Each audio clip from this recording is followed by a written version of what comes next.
हमारे देश को आजाद हुए 75 साल हो गए। हमारे लोकतंत्र की दुनिया में मिसाल दी जाती है।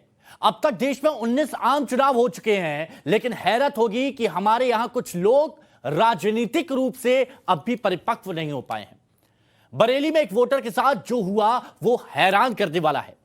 आपको ये बता दें, उस वोटर का धर्म इस्लाम है और ये इसलिए बताना जरूरी है कि कुछ लोग उसके बीजेपी को वोट देने से खफा हो गए।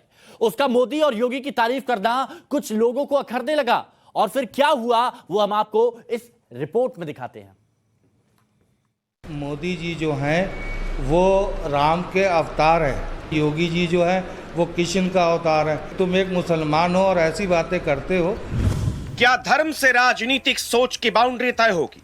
क्या दुनिया के सबसे बड़े लोकतंत्र में पॉलिटिकल आजादी के कोई मायने ही नहीं है? बरेली में पीएम मोदी को राम और सीएम योगी को कृष्ण बताने पर मुस्लिम युवक कामरान के साथ सरेआम मारपीट की गई। मारपीट करने वाले सवाल पूछ रहे थे, मुसलमान हो तो मोदी और योगी की तारीफ कैसे कर दी?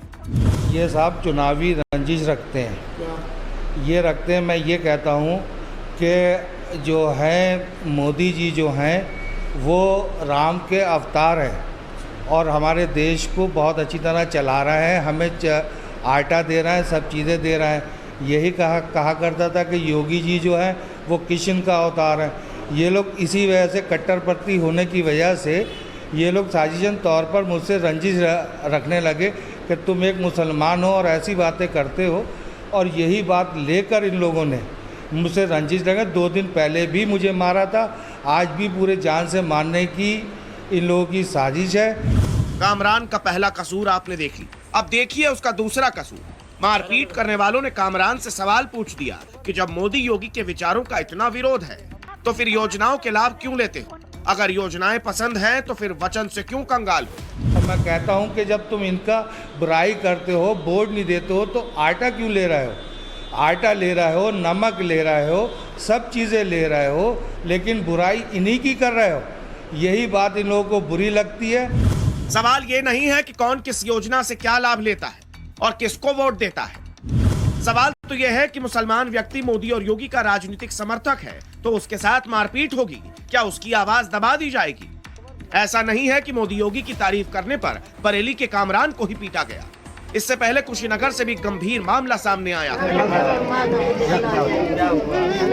जब बाबर नाम के शख्स ने बीजेपी की जीत पर मिठाइयां बांटी थी और मोदी योगी के समर्थन में जय श्री राम के नारे लगाए थे। इससे नाराज उसके मुस्लिम पड़ोसियों ने पीट कर उसे मौत के घाट उतार दिया था। कानपुर के शकील अहमद को भी सिर्फ इसीलिए पीटा गया क्योंकि उसने अपने घर में बीजेपी का झंडा लगा लिया था। इसके अलावा बदायूं के शाहरुख को इसीलिए धमकी दी गई क्योंकि वो बीजेपी का समर्थक है और बीजेपी को वोट दिया था।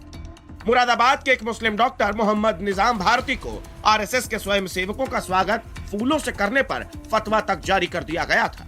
क्या भारत जैसे लोकतांत्रिक देश में ऐसे कट्टरपंथ की कोई जगह हो सकती है? सवाल तो ये भी है कि ऐसा करके साबित क्या करना चाहते हैं, क्योंकि आंकड़े बताते हैं कि बीजेपी के प्रति मुसलमानों का विचार लगातार बदल रहा है। साल 2017 में यूपी चुनाव में 6% मुसलमानों ने बीजेपी को वोट दिया था। साल 2019 में यह आंकड़ा 8% तक बढ़ गया। साल 2022 में यूपी चुनाव में यह 8% पर टिका रहा। यानी यूपी के कुल 19% मुसलमानों में से एक बड़ा तबका बीजेपी को वोट देता है और ऐसा ना मानने के कोई सबूत नहीं मिलते हैं कि यह वोट सबका साथ सबका विकास के बीजेपी के चर्चित नारे की एक मिसाल है। सबका साथ सबका विकास, ये हमारे लिए सिर्फ और सिर्फ नारा कभी नहीं था, नहीं है। ये हमारा प्रेरणा मंत्र है। समाज का हर वर्ग, देश का हर कोना, समाज का हर तबका, ये हमारा अपना है। संविधान के अनुच्छेद 19(1) और 25 के मुताबिक इस देश का हर नागरिक अपनी अभिव्यक्ति और धार्मिक विचार के साथ जीने के लिए स्वतंत्र है। ऐसे में राजनीतिक सनक की कोई जगह नहीं और समाज पॉलिटिकल विचार के आधार पर बेड़े में जकड़ा नहीं जा सकता। लोकतंत्र की यही ताकत है। Bureau report, times now, Navbharat.